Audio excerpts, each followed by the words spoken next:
next age by the dwarfs. His son Isildur, Prince of Gondor, took up the shard and with its sharp edge struck from the Dark Lord's hand the finger bearing the One Ring, thus breaking at last his will and power. Then the One Ring should have been destroyed, but Isildur succumbed to its seductive power and refused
houses are equally compact and rounded. Classic features of Hobbit architecture include circular doors and windows, curved walls and beams.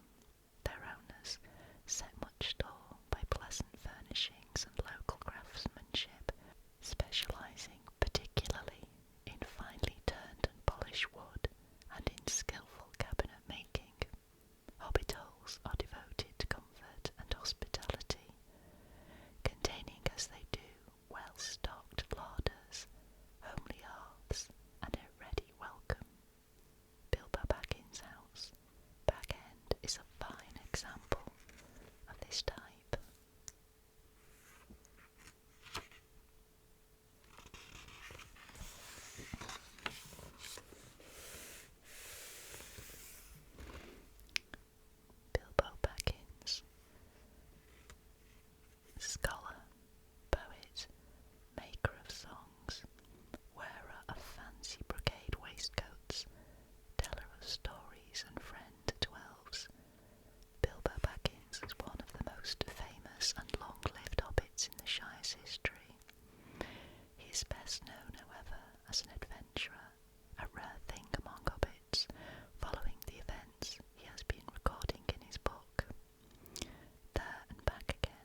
Sam Gamgee spent his whole life in and around the village of Hobbiton.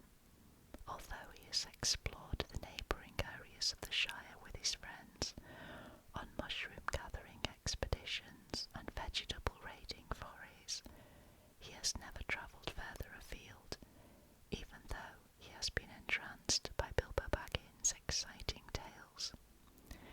Tending the garden at Bag End, Sam has been treated to many of Bilbo's adventures, stories about his journeys to foreign parts, where he encountered the more exotic folk of Middle-earth. Elves in particular have taken Sam's fancy. The barmaid at the Green Dragon Inn, Hobbiton's popular hostelry, has also captured Samwise fancy. Young Rosie Cotton is one of the prettiest hobbits in the Shire, but unfortunately Sam is too shy to make approaches to her, despite the encouragement and teasing of his friends. Instead, he is happy to sit comfortably with a good smoke of pipeweed and a flagon of the finest Shire ale and listen to the chatter of others. Quiet, solid and dependable, Sam has always been the perfect companion for his friend and master, Frodo Baggins, to whom he is devoted. A hobbit of great heart and great appetite, Sam refuses to be left behind when Frodo first undertakes his quest. Although it is not clear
should the Dark Lord have been laid low for all time, but men are by their very nature flawed.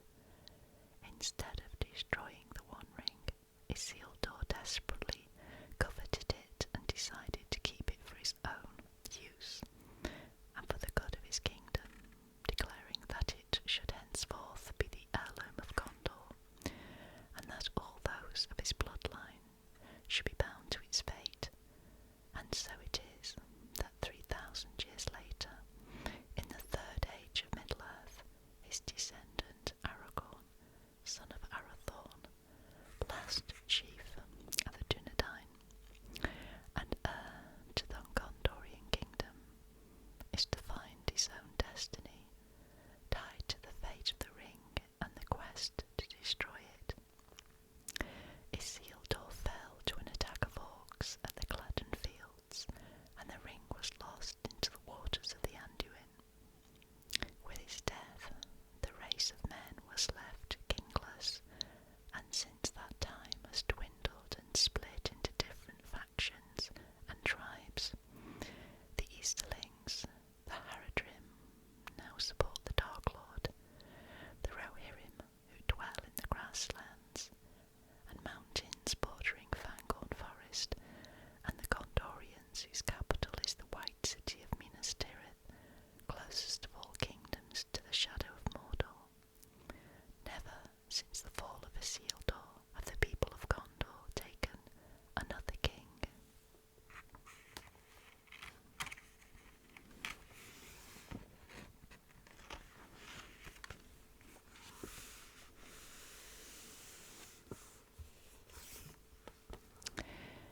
Bree.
besides.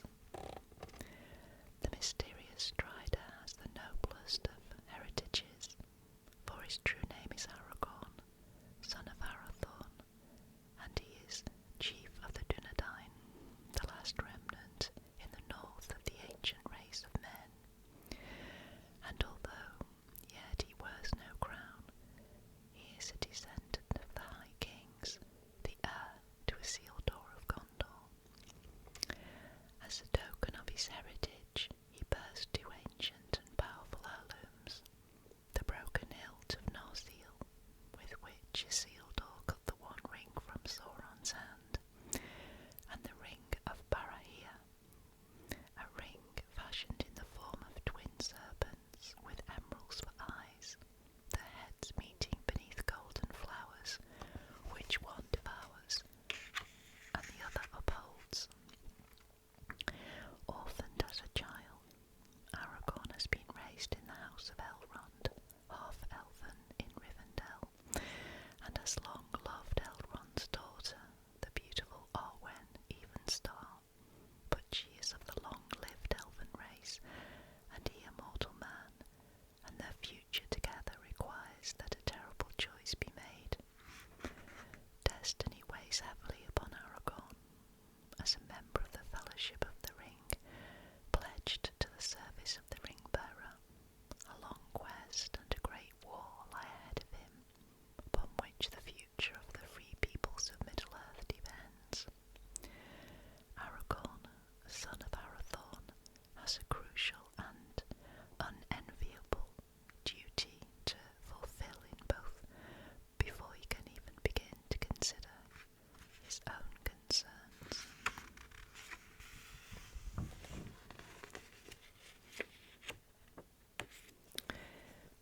Boromir.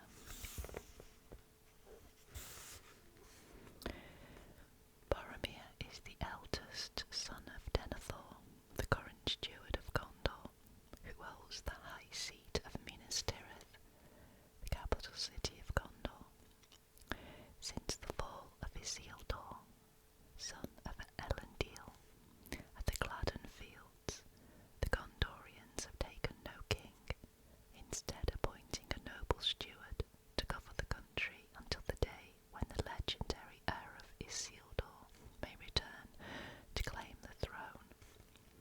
Indeed, they have been kingless for so long now that there is no longer any expectation that such a man may exist. Boromir has travelled north to Rivendell to seek the meaning of a recurrent dream, which told of the waking of Isildur's bane, the thing that caused the High King's death.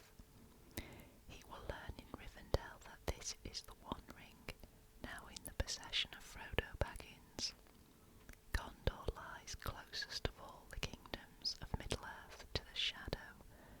The dark peaks of Mordor are clearly visible from the battlements of Minas Tirith, and Gondorian warriors have perpetually had to fight off incursions of orcs and other of the Dark Lord's fell creatures. Like the ancient High King Isildur, Boromir can also see a use for the One Ring in the defence of his people. Yet, when the dark, dishevelled man known as Strider is revealed in Rivendell to be Aragorn, son of Arathorn, last chief of the Dunedain and heir to the Gondorian kingdom, Boromir is not fully convinced that he is indeed the man destined to reunite the ancient kingdoms and lead them into a new age. Despite all his doubts, he still offers his services to the Ring-bearer to aid him in his quest, and becomes a valiant member of the Fellowship of the Ring.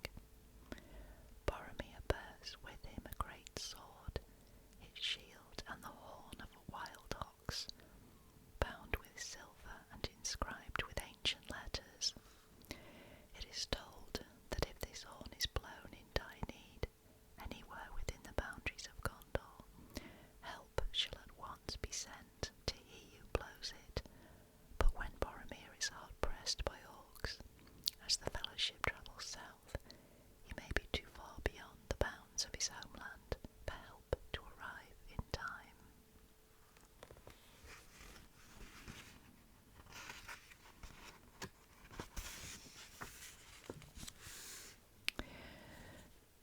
Elves.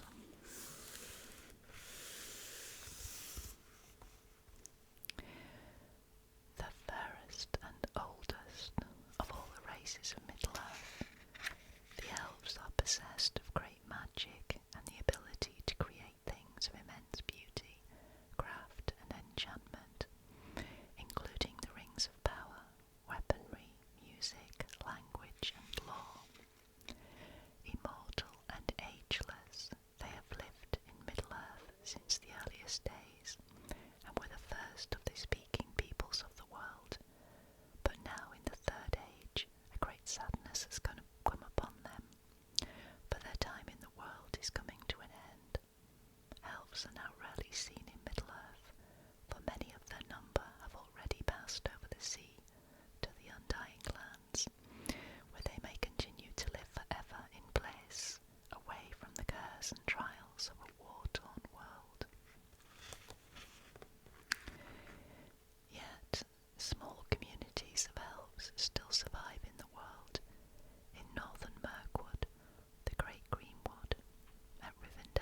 thus is able to run swiftly and effortlessly across the roughest terrain, barely leaving footprints even upon new fallen snow.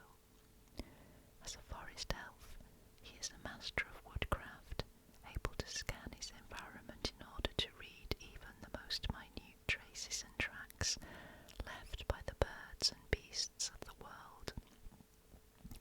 He can also see with greater clarity and over longer distances than the rest of the 9 walkers, and he is a superb and deadly shot with an elvish longbow, which he pledges in Frodo Baggin's service. Legolas also carries 2 elf knives, long white knives with filigreed blades, deadly weapons, for the elves make the keenest of all blades in Middle-earth.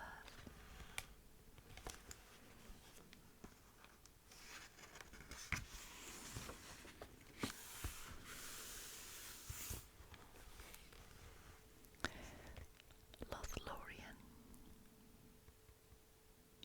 Just east of the Misty Mountains, beside the Silver Lode, which flows into the great river Anduin, lies Lothlorien, the Golden Wood, the fairest elf kingdom remaining in Middle-earth. Lothlorien is home to the Wood Elves, who are almost invisible to visitors to the wood they guard, as they move swiftly and silently through the tree canopy, camouflaged by their magical grey cloaks. Throughout the Golden Wood grow the towering malorn trees, the tallest and most beautiful trees in Middle-earth. In the grass of the forest floor bloom the golden stars of Eleanor and pale white flowers of the Nifredil. The silver pillars of the malorns tower up into a splendid canopy of golden leaves, in the many levelled branches of which the elves build their flets, their dwellings or high houses. At the heart of the Golden Wood lies Caras Galadon, the city in which the Lord Celeborn and Lady Galadriel have their royal hall, a magnificent flat nestled high in the crown of the mightiest Malorn of all.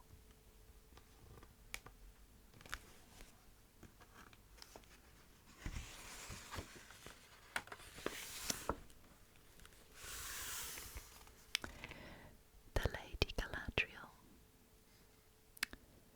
The Lady Galadriel, Lady of Light, grandmother of the Lady Arwen, is an elfin queen of extraordinary beauty. With her timeless features and golden river of hair, she is, however, no mere fey being, but a lady of great power. She bears one of the great rings, Nenya, the ring of adamant, and with the one ring in her grasp as well, she would be a mighty match for the Dark Lord Sauron. Galadriel also possesses a magical mirror in which those invited to look may see images of the past, present or future, when determining a course of action. Her husband is the Lord Celeborn, who comes originally from the northern kingdom of Mirkwood. His hair is long and silver, and his face grave and handsome, showing little sign of his great age. Lord Celeborn and Lady Galadriel have kept the Golden Wood as a safe haven for those elves who have chosen to remain in Middle-earth, rather than taking ship to the Undying Lands through magical means, and by the vigilant care of their warriors, led by such captains as the Wood Elf Haldir. Galadriel and Celeborn make many wondrous gifts to the Fellowship, including elven cloaks, which will make them all but invisible to the eyes of their enemies, fastened by brooches fashioned like leaves in silver and green, wafers of lembas, elfish whey bread, though apparently insubstantial. A single bite will sustain a full-grown man, 3 elven boats, so that they may make passage down the river Anduin rather than through orc-ridden lands. An ornate elfish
rich underground cave systems and tunnel complexes. Dwarves are famed for their great prowess in battle and for their legendary skills in mining and working with both metal and stone. From time immemorial, they have crafted extraordinary artifacts in their smithies, the finest of axes, swords and jewellery, and created monumental architecture far beneath the earth. Mining deep into the roots of the mountains to extract precious metals and jewels, they came upon the marvellous substance known as mithril, a beautiful silver metal which runs in deep veins through the vast, majestic dwarven kingdom of Moria, or the Black Chasm, which is called in their language Khazad-dûm. Mithril has remarkable properties, being both incredibly hard and amazingly light, and is therefore highly prized. The dwarves' love of such riches has gained them a reputation, fairly or unfairly, for gold, hunger, and greed. Following the war between Sauron and the elves in the Second Age, the dwarves of Moria retreated from the conflict into their mountain kingdom and closed their door on the world. So where before there was trade and friendship between the elves and the dwarves, there has since been mistrust and even hostility between the two races.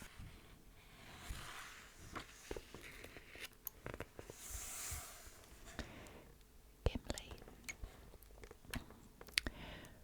One of the noble dwarfs of Erebor, the Lonely Mountain, Gimli, son of Gloin, has been sent as an envoy to the Council of Elrond in Rivendell, where he is to represent his people in the matter of the ring. There he will volunteer to be one of the 9 walkers to accompany Frodo on his quest. Like all dwarves, Gimli is both stubborn and tough, proud and indomitable, and a mighty warrior.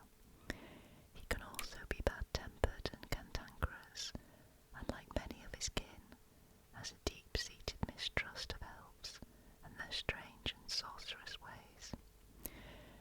Nevertheless, he will pledge his axe in Frodo's service, and even try to bear, with reasonably good grace, the companion of an elf among the fellowship. As befits a great warrior, Gimli wears full armour, a heavy mail shirt, leather armour, and an ornate dwarfish helmet. He also carries a number of weapons, a tall walking axe of Ereborian design,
Its elvish name is Mithril. It was prized more highly than gold, and from it the dwarves made a metal that was remarkably hard, yet wondrously light. Frodo has inherited a mail shirt of mithril silver from Bilbo, which had been a gift from the dwarf king, Thorin.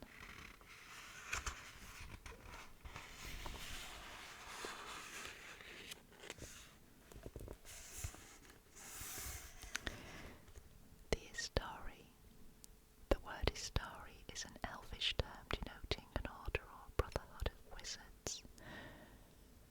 Such wizards are Maya, spirits older than Middle-earth itself, who have been sent by the Valar, the oldest and greatest beings of all, out of the undying lands into the mortal world to guide the free peoples of Middle-earth in their fight against the growing evil of the Dark Lord Sauron. They have come secretly, limited to the forms of men and to those powers found only within Middle-earth. They may be known by their tall hats, long robes, and by the strange staffs they carry. Each of the Istari is distinguished by a specific colour, denoting their power and rank in the order.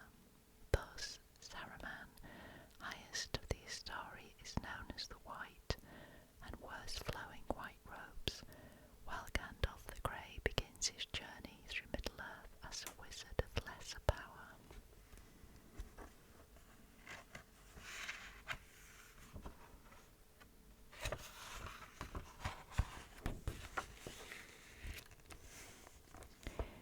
Gandalf the Grey.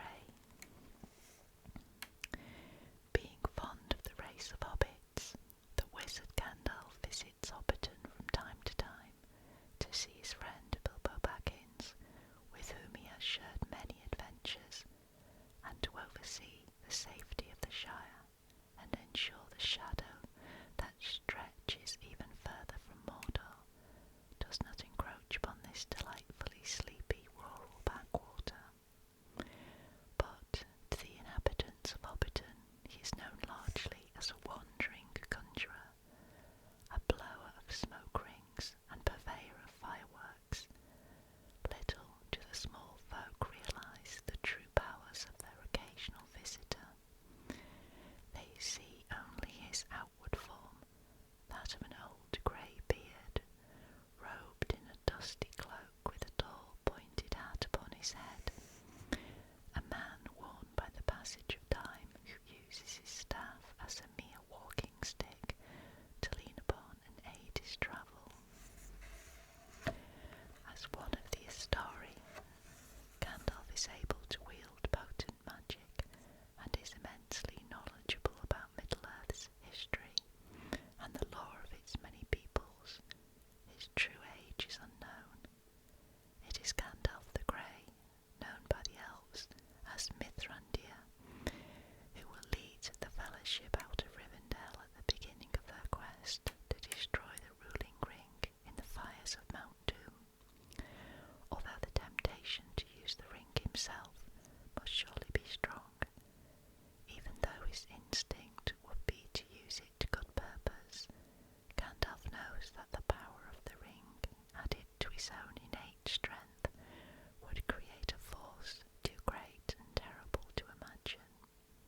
To do battle with the forces of darkness, Gandalf the Grey can call upon not only his spellcraft, but also his staff of power and the elven sword, Glamdring.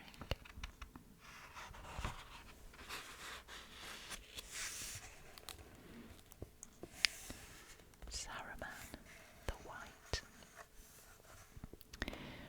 The wizard Saruman the White, Lord of Isengard, is the greatest of the Istari Brotherhood, known throughout Middle-earth for his vast store of knowledge of all things arcane and esoteric. He has devoted much study to the matter of the rings of power, and in particular to the ruling ring, its making and its history, as it has passed from one hand to another and into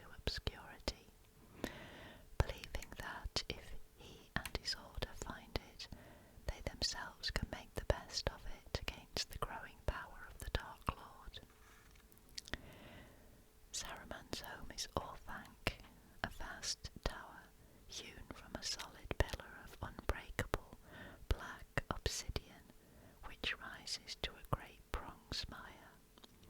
The Tower of All Thanks stands at the heart of Isengard, the strategic fortress that lies in a commanding position between the Misty Mountains and the Gap of Rohan.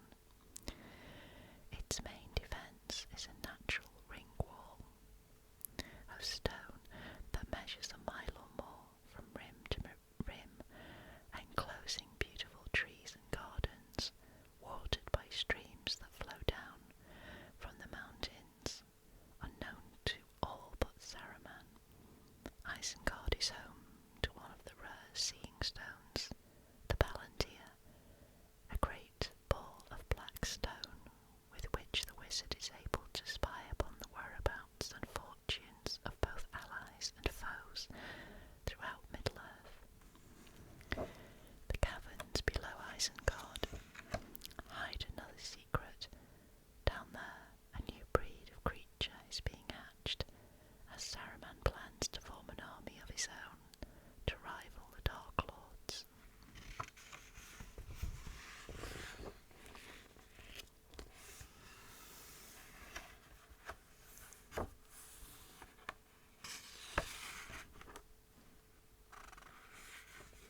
wizard Saruman has been breeding his own race of super orcs, an army to rival that of Sauron, the Dark Lord.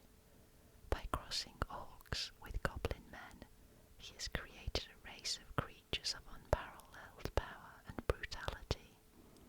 These are the Uruk-hai, taller and straighter than men, massively muscled, black-blooded and lynx-eyed.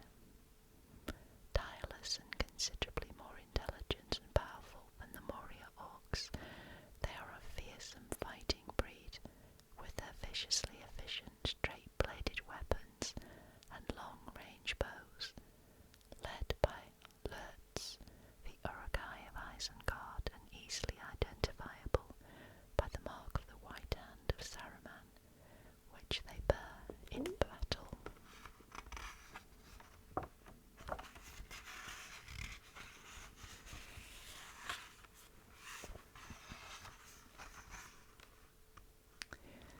The Nazgul, the Nine Servants of Sauron. The Nazgul were once great kings of men, to whom Sauron gave 9 of the rings of power, and with them the promise of eternal life and dominion. They took the rings without question, but their greed blinded them to the Dark Lord's true nature and likely treachery. One by one they fell under the power of the ring, their bodies and souls corrupted by the Dark Lord's evil, till at last they ceased